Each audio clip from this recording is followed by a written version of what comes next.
You are Locked On Gators, your daily podcast on the Florida Gators. Part of the Locked On Podcast Network, your team every day.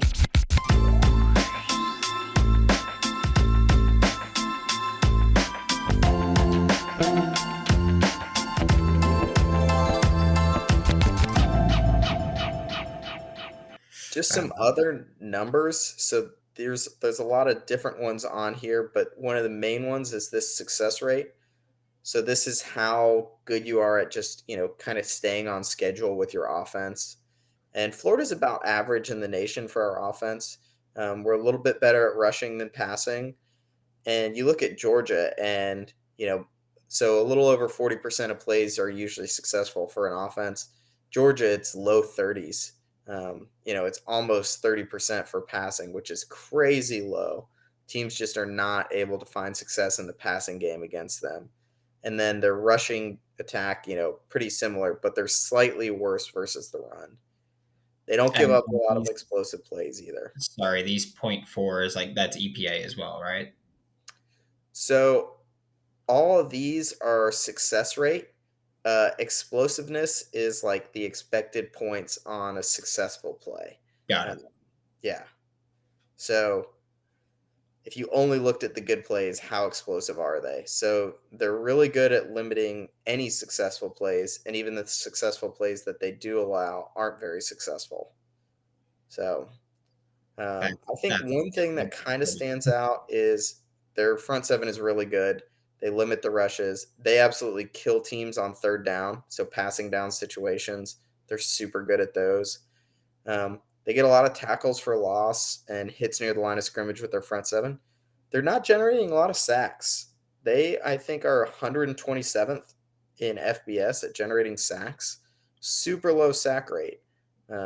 So that's interesting. I don't know if these are late blitzes, exactly why that is. They're generating a fair bit of pressure, or if they're just content to be a little bit more conservative and not quite get the same sacks. But I think it's interesting. So something just to note, they don't have many weaknesses on defense, but not sacking the quarterbacks is one of them. Yeah, that's at least something that's actually comforting, where it's like, well, they're not great at sacking the quarterback, and we have one of the most elusive quarterbacks around, at least in the backfield. Yeah. When you look at our side, who's making plays for our offense, it's running through Richardson. Johnson and Etienne have been great. Of our receivers, Shorter and Pearsall have made the most of their opportunities.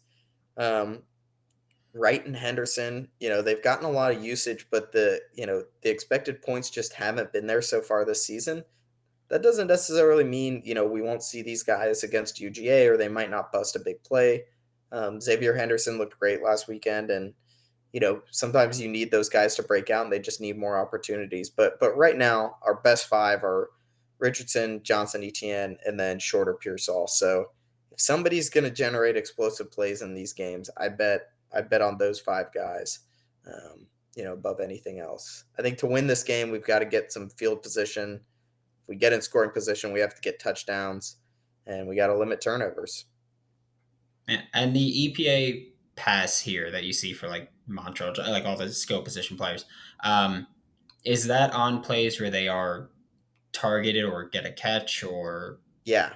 Okay. So, yeah. So for Richardson, it's throws.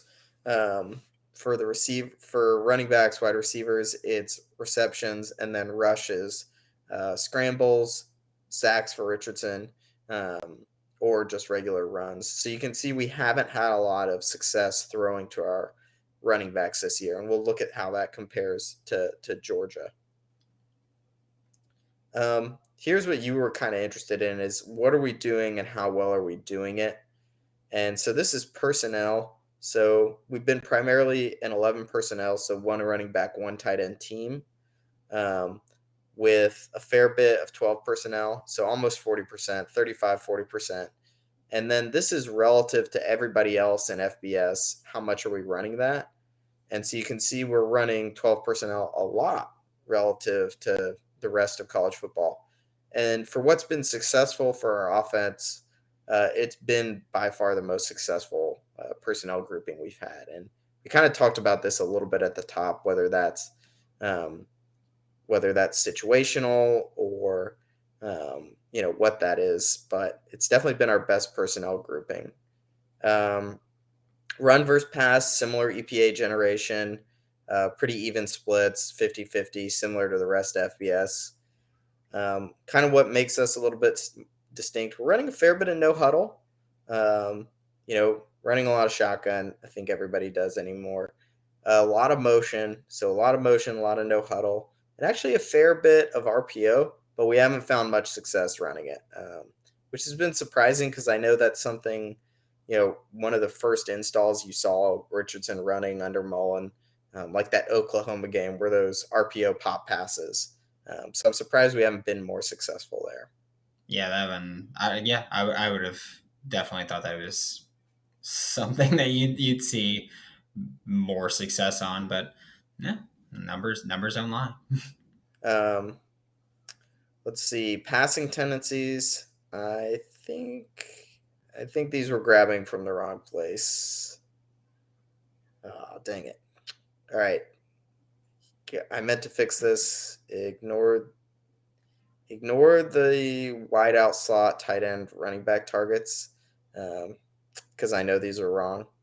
That's comforting because that tight end EPA play number just looks very bad, and I'm hoping that is also included in that little area. Yeah, I meant to fix this, and I mean you can just look at the RB target share, and we don't throw to the running backs. But I think the play action and design rollout is correct because we've been doing a lot of play action. We've been doing a lot of the design rollouts. These are our big boots that we've had a lot of success with. As far as running, we're a zone running team. We haven't had a ton of success doing it. We're not running many gap schemes, so like power and counter, we've hardly done that. But when we have, it's kind of been a curveball that we've thrown at teams, and we've had a fair bit of success doing it. So I'll be curious if we try and do a little bit more of the pulling guard, pulling tackle type stuff against Georgia. I think it's a tall ask given how big their guys are and how fast they are, but it could be a curveball that we haven't put a lot on film. Yeah, I mean, hopefully, I'm genuinely looking at all these numbers, and I'm just like, do everything that the EPAs in the green do everything that you can to do that against Florida, against Georgia. And these EPA numbers are a little bit skewed high. So these ones are from Football SIS, not CFB data, and EPA can vary a little bit. And these numbers here don't have sacks in them, so that skews them all towards the positive. You'll see, UGA's EPA per play numbers are a lot higher. The numbers don't lie. In the last decade, over 4 million people have chosen SimpliSafe Home Security to protect their home. You don't earn the trust of that many people without doing something right. At SimpliSafe, your safety is the only thing that matters. I know this because, well, I use SimpliSafe for my house, which it's fantastic because I've told you guys before this story, and I will tell you again. There was a time I was on vacation. I got the little notification that was like, "Hey, bro, you got something." I'm sorry, that was so stupid. You got something going on. It was just a false alarm. It was my neighbor's kid. Ball came into the yard.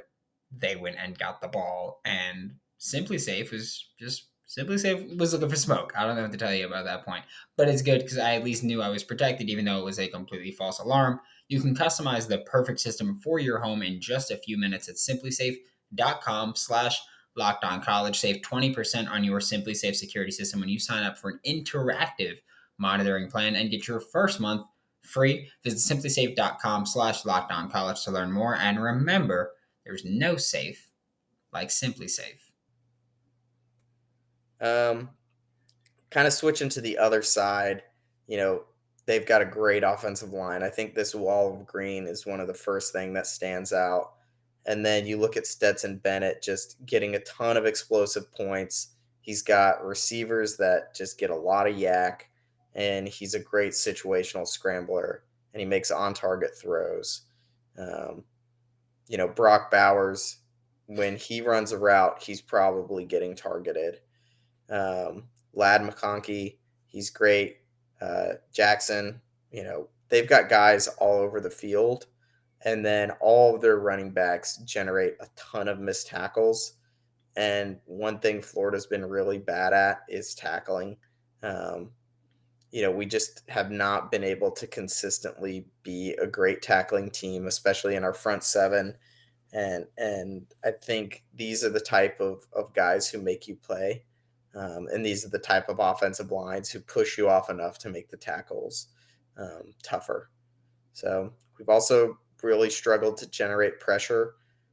I don't know if we're going to be able to hit Stetson Bennett. I think their receivers might have a lot of time to run against our cornerbacks and safeties.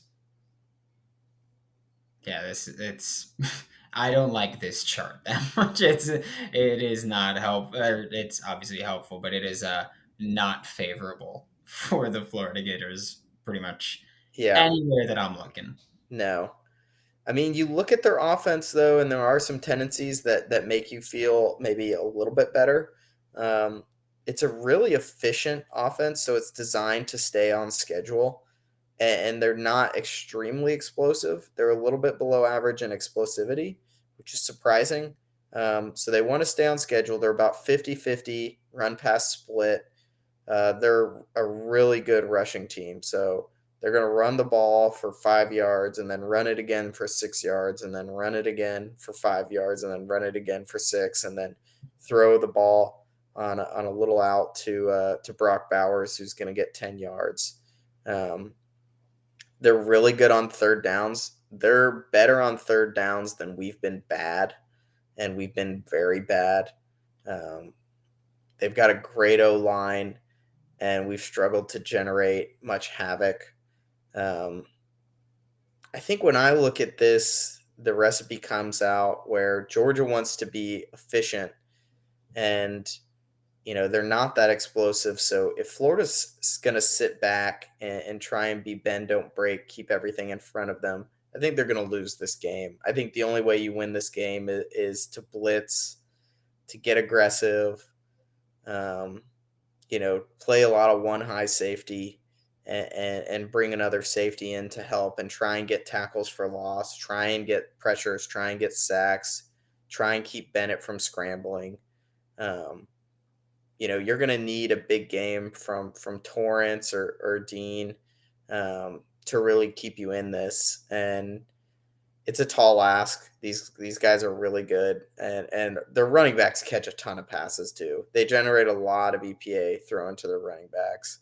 So they got multiple running backs who can catch out of the backfield, and then Brock Bowers, and then Lad McConkey, who will operate out of the slot, and those together put a lot of stress on the defense. They'll have these tight formations with everybody near the ball, and then everybody's breaking out and you're really stretching you. And then, they'll do a little draw play to the running back and he's got to make one linebacker miss. So it's going to be a really hard game. I'd like to see Florida get aggressive, take away the throws to the running back, and then, we'll need some third down luck. Yeah, a lot of luck. If we're expecting third down success, it's a lot of luck. And you mentioned that that they stress the defense. They're stressing me out, like just this game. Yeah, looking at what they like to do, they run just mostly 12 personnel. It's what they actually base out of, and they're really good at it. They'll even go 22 personnel, which is super rare. You just don't see many teams do that. They'll go no huddle. Does this personnel grouping wise, does that include where they're lined up or what position the player is? Just what position they're designated. Okay. So they might line them up in the slot, but they'll still count that as 12 personnel. And I kind of like that. It's a little bit, it tells you more about who's out there than necessarily where they line up. Yeah, that I think that's the better way to do it, as opposed to, if they run out with Bowers, Washington, and Arik Gilbert, but Arik Gilbert's out wide, then it's going to list him as a tight end. No, like it's going to list him as a wide receiver. No, he is still a tight end. Especially where so many teams go no huddle and they might be the same guys out there, but they're all bunched up on the line of scrimmage one play, and then they're all out wide the next. And there's no change in the personnel. It's just a change in where you've put them. There are a lot of really dark green across. They do a fair bit of no huddle, not as much shotgun. I mean, they do 85% shotgun, but relative to everybody else, they'll put Bennett under center, which is pretty interesting. And then a lot of motion, and this is what has stressed our defense out, is this motion, and I think this is probably going to hurt us a lot. Yeah, that's going to suck. A fair bit of play action. They've been really effective at it. Not as much designed rollouts as like Florida. And then, they're running a little bit more gap than Florida has. And then a little less zone than Florida does. But good at both. Which is going to really suck for Florida. Yeah, I mean, these gap runs are where Florida has really struggled, and I think Florida's going to see Georgia run a lot of gap and counter at them with a really good O-line and try and make those linebackers man up, and they'll probably run a few of those, and then they'll have a play where, Bowers fakes like he's going to block, and they'll, pull those guys around, and then Bowers will be out with nobody covering him.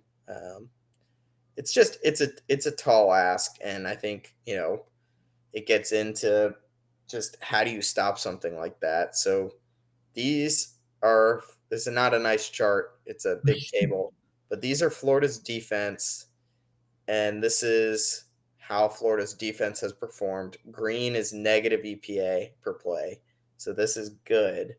And then these are percents, how much we're doing it. So you can see blitzing is one of the few things where we've been green.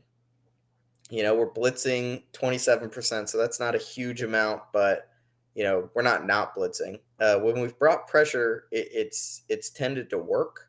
So this is one thing I'd like Florida to lean on against Georgia is you got to try something, and I'd rather go out being aggressive.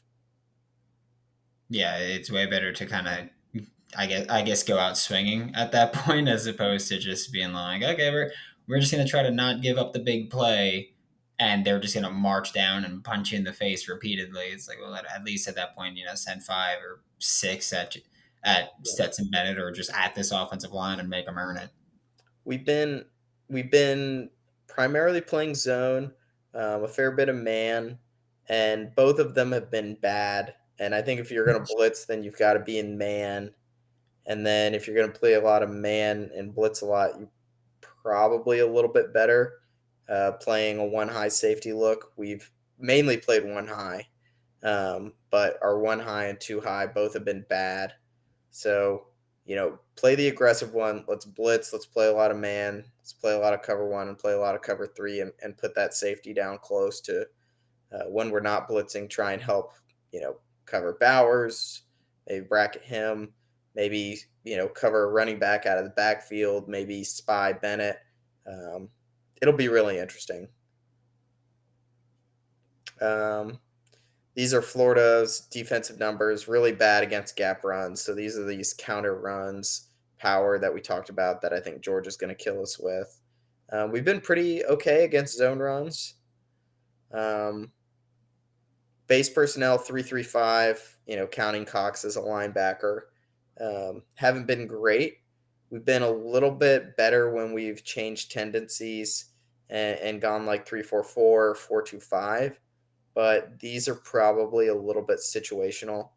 I don't think we're trying to base out of either of these, but it'll be interesting how much Florida rotates guys out there. It might be worth just playing a lot of dudes, blitzing a lot, let guys be super aggressive, try and get them off the field as much as you can and just see what happens.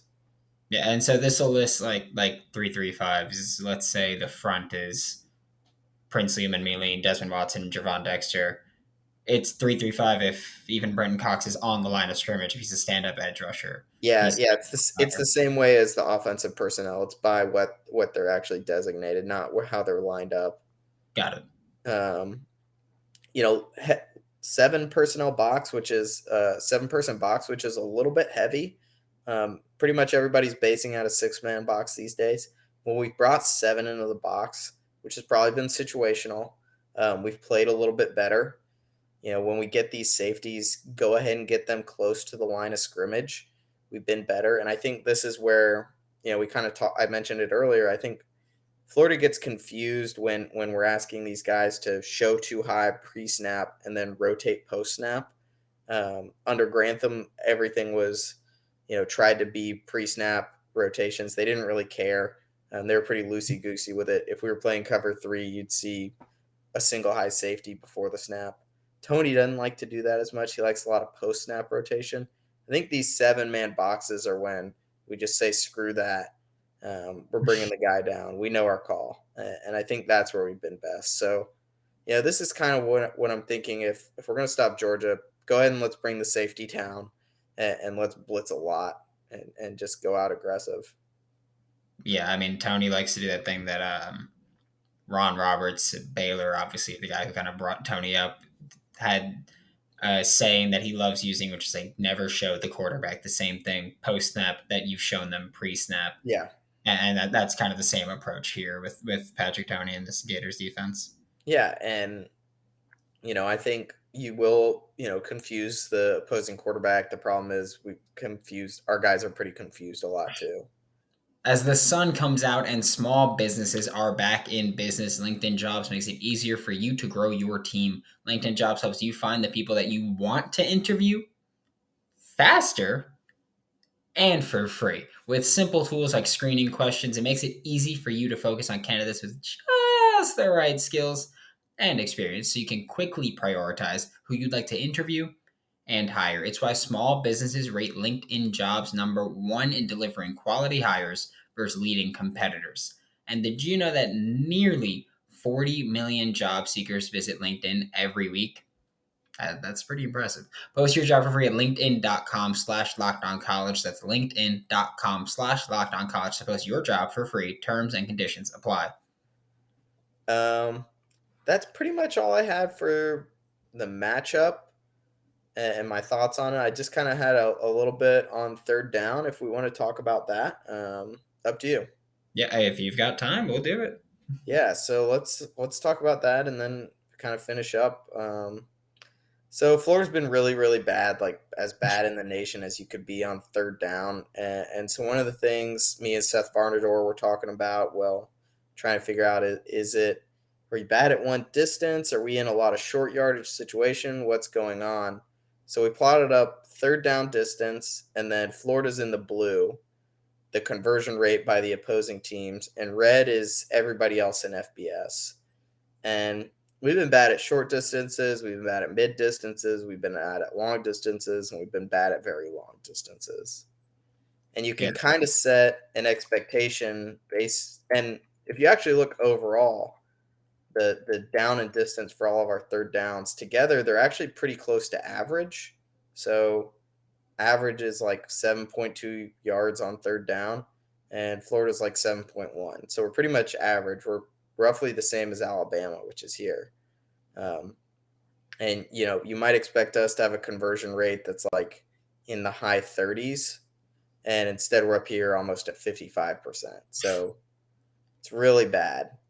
And if you just take all of these downs and say, on 3rd and 14, they're only supposed to convert, 20% of the time. And, we gave up one. How much extra conversion percent, how does our expected conversion rate on all of our downs compare to our actual one? Florida's the worst in the nation. Nobody deviates from this line as bad as Florida. There's some teams that have similar conversion rates, but they're in a lot of short yardage third downs. So they're bad on first and second down, and then they're bad on third down. Florida's actually pretty average on first and second down, and then just worst in the nation at third down. And I think we just kind of got to hope that we get some luck and some regression to the mean. I don't think Florida's actually this bad of a defense.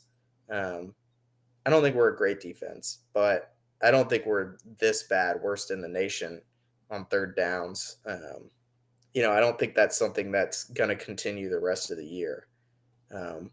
So just got to hope this comes down. Maybe maybe we end the season in the 40s instead of the 50s. So just kind of some thoughts on that. Improvement is improvement. Yeah. Also, I love the name of the chart being money down bad. Yeah. That is fantastic. That's one of my favorites there. I will say, because we've been here for a bit, and I would like to ask you just before I let you go, because right before we started recording, Florida got to commit. Yeah. Florida, Roger Kearney flipped from Florida State to Huge. Florida. Yeah, massive ad, fourth highest ranked kid according to 24/7 in the 2023 class for Florida. We've talked about what Florida is good at, what they're bad at, what they're average at. How do you, as a Gators fan, think that Florida is doing at addressing these, and what else can they do to address this in recruiting or the transfer portal? Yeah, I mean, Florida's recruiting has been lights out since Friday Night Lights. We've been closing on our targets at a really high clip, and it's really impressive. Love getting O linemen. I love getting D linemen. I love getting linebackers out of high school. Those are guys that they're really difficult to find those positions in the portal. They're one of the more scarce positions in the portal, and they take a long time to develop. You don't see a lot of freshmen starting O linemen in the SEC or D linemen. Your DT1 is almost never a freshman, and it just takes some time. And getting those guys in for this bump class for Napier is going to be big in year 3 when people really start judging Napier. When it's, the checks coming due, people are saying, hey, what's his resume for his 3 years here? And having a good offensive line and a good defensive line are 2 boxes you got to check in this bump class. And it looks like it's happening. And I think we're still in it for a lot of offensive tackles too. And yeah, I've been really happy. I wish we had maybe another high end linebacker.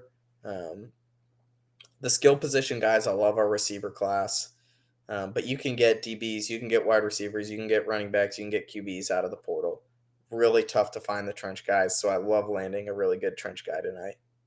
Yeah, I mean that was a fantastic. I'd say I know, like obviously you've mentioned, it's hard to get guys that are going to contribute year one out of high school on the defensive line specifically. Is that one of the reasons that despite this stacked defensive line class, that earlier you were like, oh well, I think that next year Florida's still going to have a bad front seven. Yeah, exactly. It's gonna be tough to replace Ventrell Miller next year. Shamar James is good, but linebackers, most guys are upperclassmen before they're really ready to play in the SEC.